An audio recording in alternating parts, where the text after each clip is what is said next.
diantaranya al-ghafar, yaitu menutupi aib atau menutupi kesalahan atau mengampuni kesalahan Allah Subhanahu wa taala terhadap hambanya. Maka materi kita tabayun. Nah, ini tabayun dari zaman Rasul ada sebuah kisah, yaitu di mana kisah ini ada seorang sahabat namanya Al-Walid bin Uqbah. Dia pengen berzakat. Zakatnya akan diberikan di Bani Mustolak. Mustolak. Kemudian dia datang ke kampung itu, ke Bani Mustolak itu. Begitu nyampe di sana, Al-Walid bin Uqbah, ternyata orang sudah kumpul. Kirainnya Al-Walid ini mau diserang, padahal mau disambut. Akhirnya yang tadinya mau zakat, Al-Walid bin Uqbah balik lagi ke Rasul, bilang sama Rasul, ya Rasul, saya mau diserang. Kata Rasul, apa benar? Lalu Rasul menyuruh sahabat yang lain yang bernama Khalid bin Walid untuk mengecek, untuk minta klarifikasi, untuk bertabayun. Ternyata bukan mau diserang, tapi mau disambut, menyambut. Nah, disitulah pentingnya bertabayun, ya. Jadi pada hari ini kita akan bahas bertabayun. Tabayun itu apa? Tabayun itu artinya menjaga kebenaran di dalam Islam. Dengan apa? Ya. Apa sih artinya bertabayun? Tabayun itu yang pertama mencari kejelasan. Mencari penjelasan. Kalau bahasa kitanya, bahasa kerennya sehari-hari, klarifikasi. Apa semuanya? Klarifikasi. Jadi tabayun itu minta penjelasan, memastikan bahwa kebenaran informasi sebelum mempercayai atau menyebarkan. Jadi ketika ada informasi datang, kalian bertabayun minta penjelasan. Kira-kira benar nggak penjelasan ini? Kira-kira informasinya benar nggak? Sebelum disebarkan lagi ke orang lain. Yang kedua, bertabayun ini diperintahkan, minta penjelasan ini diperintahkan oleh Allah dalam Al-Quran, ya. Dalam surat Al-Hujurat ayat 6. Bunyi ayatnya, ya ayyuhalladzina amanu in ja'akum fasikum binaba'in fatabayyanu. Kata Allah, wahai orang-orang yang beriman, in ja'akum, apabila telah datang kabar fasikum dari seorang yang fasik. Fasik itu orang yang bawa beritanya selalu bohong, ya. Binabain, dia bawa kabar, orang fasik itu. Fatabayanu, maka minta penjelasan, minta klarifikasi. Jadi kalau ada orang ngasih tahu kita, oh si orang ini begini, si orang ini begini, kita jangan langsung percaya. Kita klarifikasi dulu, benar nggak? Ya, benar nggak itu? Benar nggak informasinya? Itu namanya tabayun. Kalau bahasa Arabnya tabayun, bahasa Indonesianya minta penjelasan, ya. Itu dalilnya surat Al-Hujurat ayat 6. Nah, mengapa tabayun itu penting, ya, di era digital sekarang? Karena di zaman sekarang, ya, orang itu sangat cepat pakai media sosial, ya. Di era digital sekarang, informasi hoaks dan fitnah menyebar sangat cepat di media sosial. Nah, tabayun itu membantu kita menghindari penyebaran berita palsu. Di zaman sekarang, zaman teknologi. Semua informasi dari teknologi. Maka itu kalau kita lagi main sosial media, main Instagram, main Facebook, ketika dapat informasi, kita cek dulu benar nggak. Apalagi di zaman sekarang udah ada yang namanya kecerdasan intelijensi, namanya AI.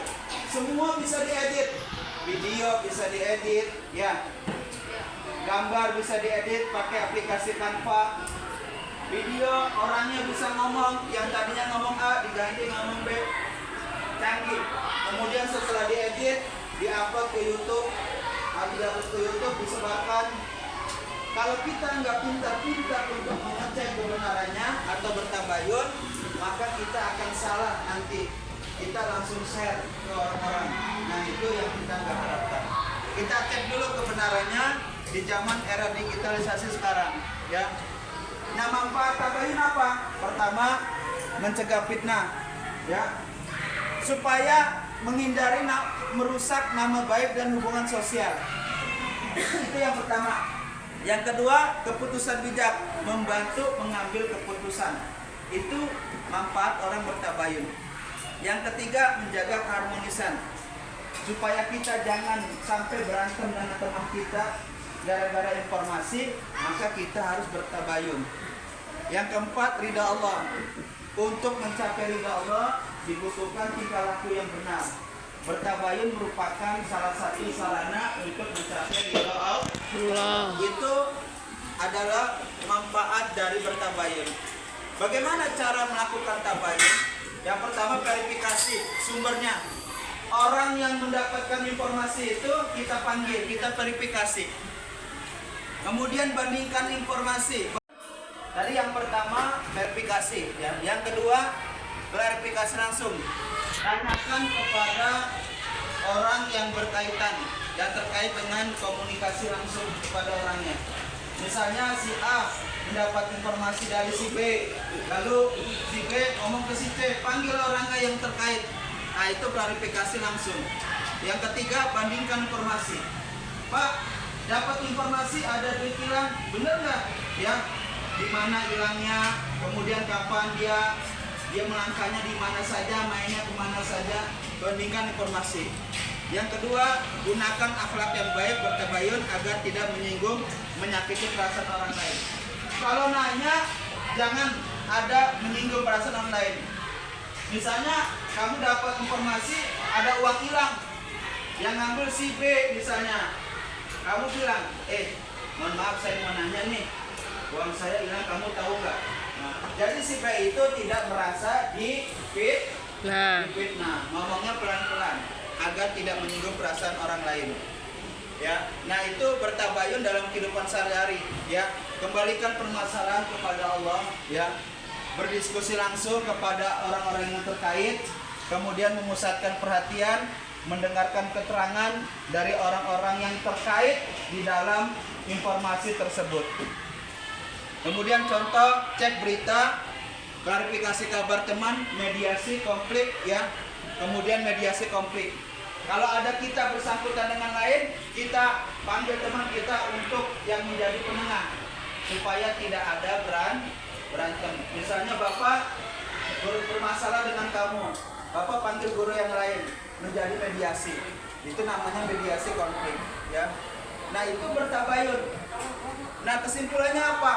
Jadi bertabayun, jadikan tabayun itu sebagai gaya hidup. Minta penjelasan ke orang lain, minta klarifikasi, itu jadikan lifestyle, gaya hidup kita.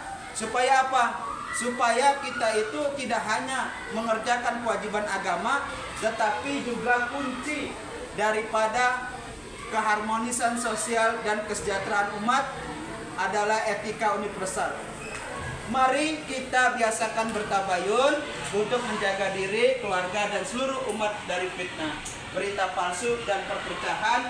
Dengan tabayun, dengan minta penjelasan kepada orang lain, kalian berarti telah melakukan perbuatan bijak dalam menghadapi arus informasi di deras zaman sekarang. Dengan tabayun kita membangun masyarakat yang lebih jujur dan juga harmonis. Itulah penjelasan tabayun, ya. Minta penjelasan kepada orang lain. Sampai di sini ada pertanyaan? Ada yang ingin bertanya tentang tabayun? Nah, jadi tabayun adalah minta penjelasan kepada orang lain. Nah, dalam kehidupan sehari-hari kita sering bermasalah dengan orang lain, mendapatkan informasi yang negatif. Nah, ketika informasi itu datang, kita jangan langsung percaya, tapi bertabayun, minta penjelasan. Tabayun itu artinya minta penjelasan. Makanya ada surat Al-Bayyinah yang artinya penjelasan. Ada masalah, ada informasi datang, kita tidak langsung percaya, tapi kita verifikasi.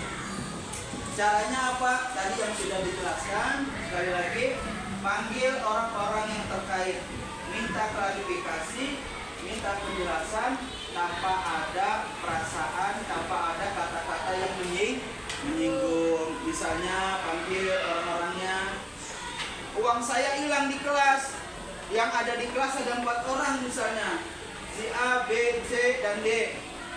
Itu yang terakhir. Gimana caranya? Panggil si A, panggil si B, panggil si C, panggil D, kumpulkan, musyawarah, lalu klarifikasi. Ini ada yang hilang. Apakah ada yang tahu di antara ini, antara A, B, C, dan D? Ngomong. Ya, kemudian A misalnya, oh bukan saya yang ngambil. B, bukan saya yang ngambil. C, bukan saya yang ngambil. Si D juga ngomong, bukan saya yang ngambil. Nah, kalau semuanya kan ngambil, berarti minta penjelasan ke yang lain. Ya, buat mediasi. Ya, mediasi konflik. Siapa mediasi? Orang-orang yang tidak berkaitan dengan itu. Nah, itulah artinya bertabayun. Ya, itu sebelum penjelasan tabayun. Mudah-mudahan kita dijaga oleh Allah dari informasi-informasi yang tidak benar. Sekian penjelasan ini. Terima kasih. Assalamualaikum warahmatullahi wabarakatuh.